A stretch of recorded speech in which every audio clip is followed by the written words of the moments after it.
Religion is a pretty important force in both social and personal life, so it makes sense to spend a bit of time on it. I wanted to take today's introductory video to outline some of the basic characteristics of the world's largest religions. I wish I had more time to talk about more of them because I think this topic is fascinating and important. But if you want to learn more, I'll have to refer you to a course in UTC's Religion and Philosophy program. Though no major religion can claim a majority of the global population, over half the world's population subscribes to one of two major religions. The largest is Christianity. 33% of the world's population identifies as Christian. Some common Christian symbols include the cross, the dove, and occasionally the outline of the fish, as you see represented here. A rather diverse religion, Christianity today is most prominent in North and South America, Europe, Australia, and the southern part of Africa. Christianity was founded around the year 33 of the Common Era, give or take, by the followers of an itinerant teacher and healer in Palestine named Jesus, who was executed by the Romans. According to Christian text, Jesus was the son of a Jewish carpenter, was born in a stable, was executed as a criminal in his 30s, never traveled more than about 90 miles from his birthplace, owned nothing, attended no college, marshaled no army, and instead of producing books, did his only writing in the sand.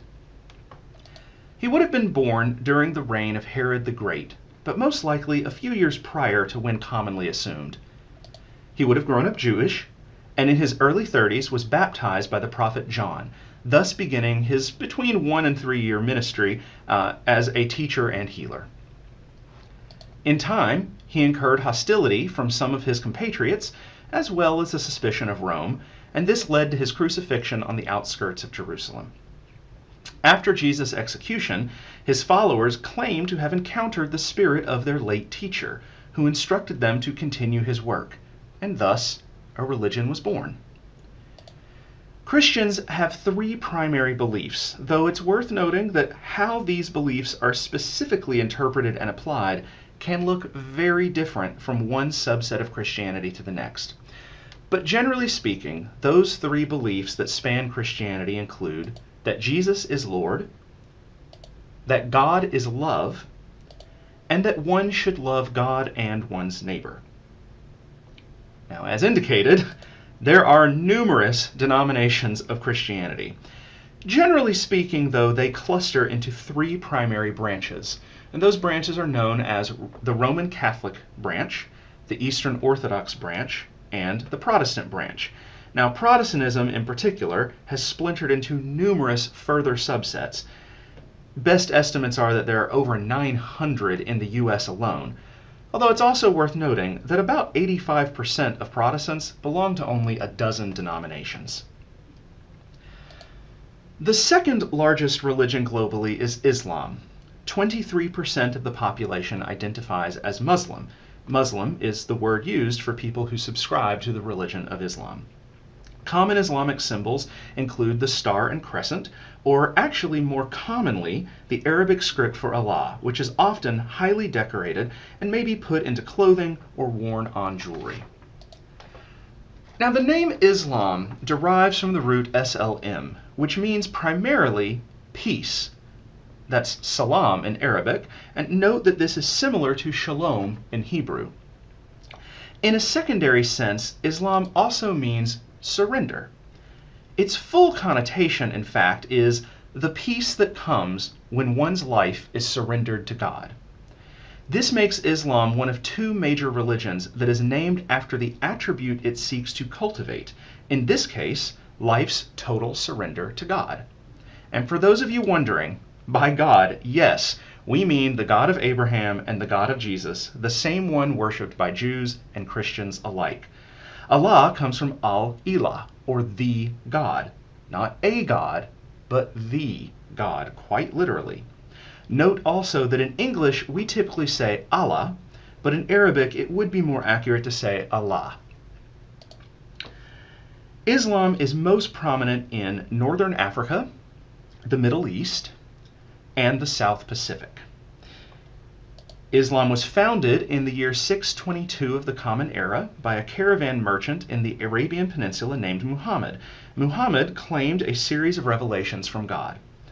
These revelations, or literally recitations, were recorded in a book that came to be known the Quran. Now, the word al-Quran is Arabic for recitation.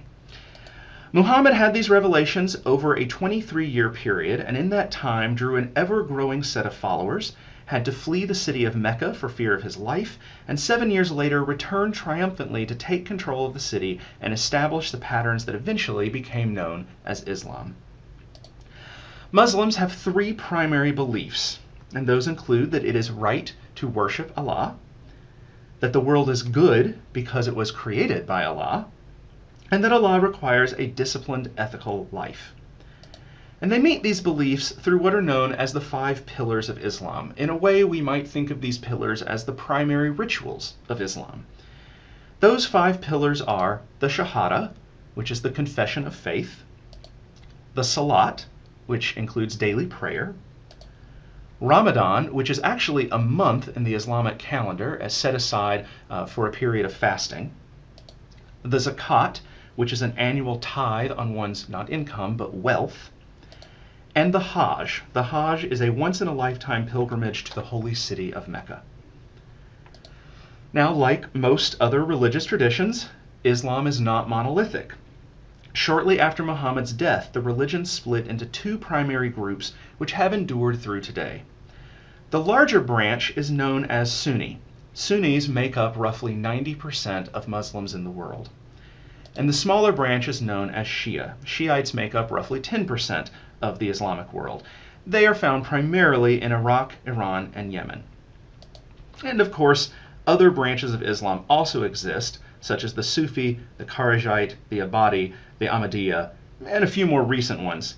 But these branches tend to be very small and are often located in remote specific areas of the world. If you're paying attention, you may have noticed that the only major landmass missed so far is Asia. Asia includes a mix of predominantly Hinduism, Buddhism, Taoism, and Confucianism. We have also not listed the non-religious, or what are sometimes known as the religious nones, as in none of these religions. The religious nones make up about 15% of the population globally, and if we consider them to be a distinct religion, they would actually be the 3rd largest globally. So we're going to pick up from here in class, where we will turn from the very descriptive approach that I've been taking in this video to a more sociological approach, and spend some time thinking about what exactly religion is and how it operates as a part of social life.